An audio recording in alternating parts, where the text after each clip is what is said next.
Hi everyone. Thank you very much. I always appreciate you. I'm Orlando Ruiz Jr. Welcome to another classic movie review.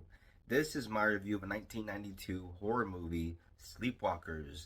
The movie was written by Stephen King, not adapted off of one of his books, but would mark the first time that Stephen King would write a script specifically for a film.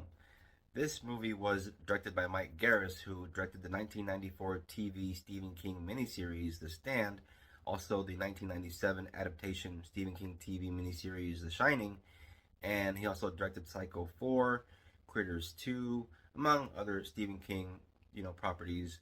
But this is definitely so bad it's bad, but still a lot of fun kind of a movie. The movie stars Brian Krause, Mädchen, Amick, and Alice Krige.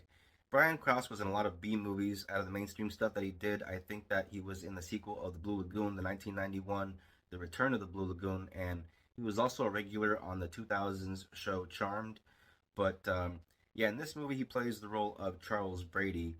He is the son of Mary, the Alice Krige character in the film, and these two have quite a unique relationship. They are basically, mother and son, but they don't act like it. I gotta hand it to these actors because both Brian Krause and Alice Krige, who plays his mother Mary in the film, they commit to these roles and they go all the way, which is commendable.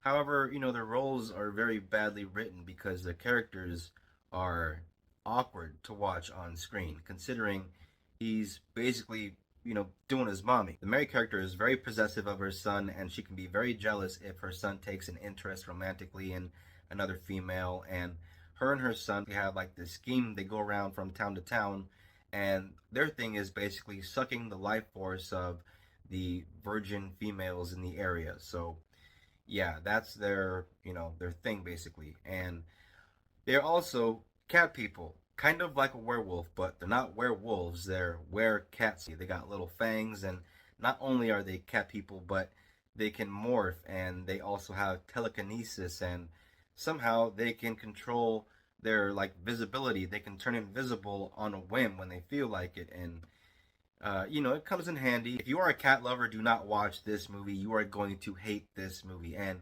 if you like to hate watch stuff, then by all means, check it out. But yeah, if you're a cat lover, do not watch this. You know it's going to be a bad movie when the first jump scare of the movie is this corpse that just pops out and they add a scream to the goddamn thing. Corpses can't scream. Just the fact that the filmmakers added a sound effect of a scream to a jump scare involving a corpse when we all know corpses can't scream just lets you know what kind of artistes we're dealing with here with this movie. But yeah, so yeah, we get this little short little cameo by Luke Skywalker, and then later on we see other cameos, one horror legend after another, different filmmakers. You got Joe Dante, you got Clive Barker, Toby Hooper. If I remember correctly, I think I also saw John Landis in their very gratuitous cameo scene with all these horror guys playing forensic investigators at this crime scene.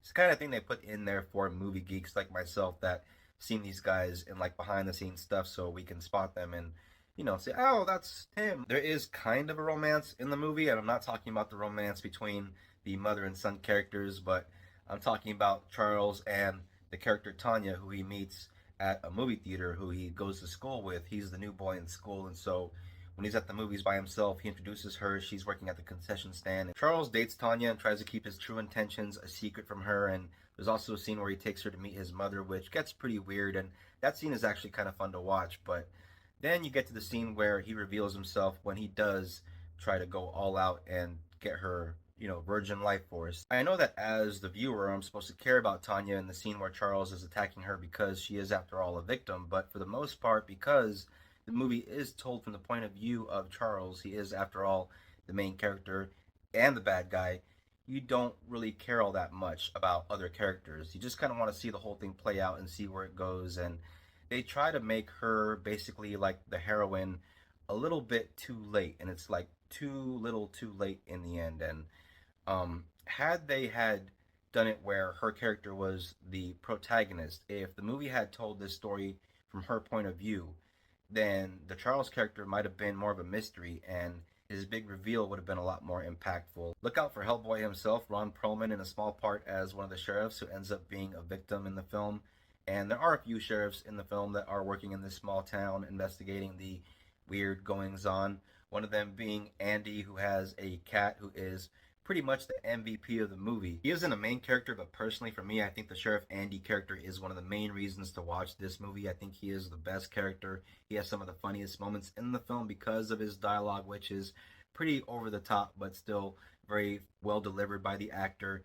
A lot of it feels very improvised. There's a very funny moment where he's driving and chasing the main character Charles, because it's a high-speed chase, and he's trying to get a glimpse of Charles, and he can't see him because Charles is basically morphing, and you can tell they're really trying to take advantage of the technology of the time with the early 90s making the advancements it did with T2 after that came out. All kinds of movies are trying to do the morphing thing, and that's all over the place in this movie. Because of many supporting performances in this film, because of the script, because of the directing, there are a lot of inadvertent funny moments throughout this movie, which are many of the reasons to check this movie out. And not just that, but the gore in the movie is serviceable if you're a gore hound. This is definitely one of those movies that if you want to do check it out, it's better to watch it with a small crowd, maybe a little group of friends, and have a few drinks, maybe a little bit of dubage.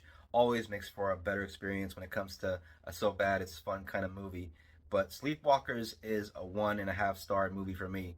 That half, by the way, because of the gore, I give it that half. But for the most part, it is a 1 star movie. But I'm gonna give it that little half, 1.5 stars, because yeah, it does have some gore in there that I can enjoy. When I was going over all the cameos, I completely forgot to mention that Stephen King, the man himself, also makes an appearance in a cameo in this film.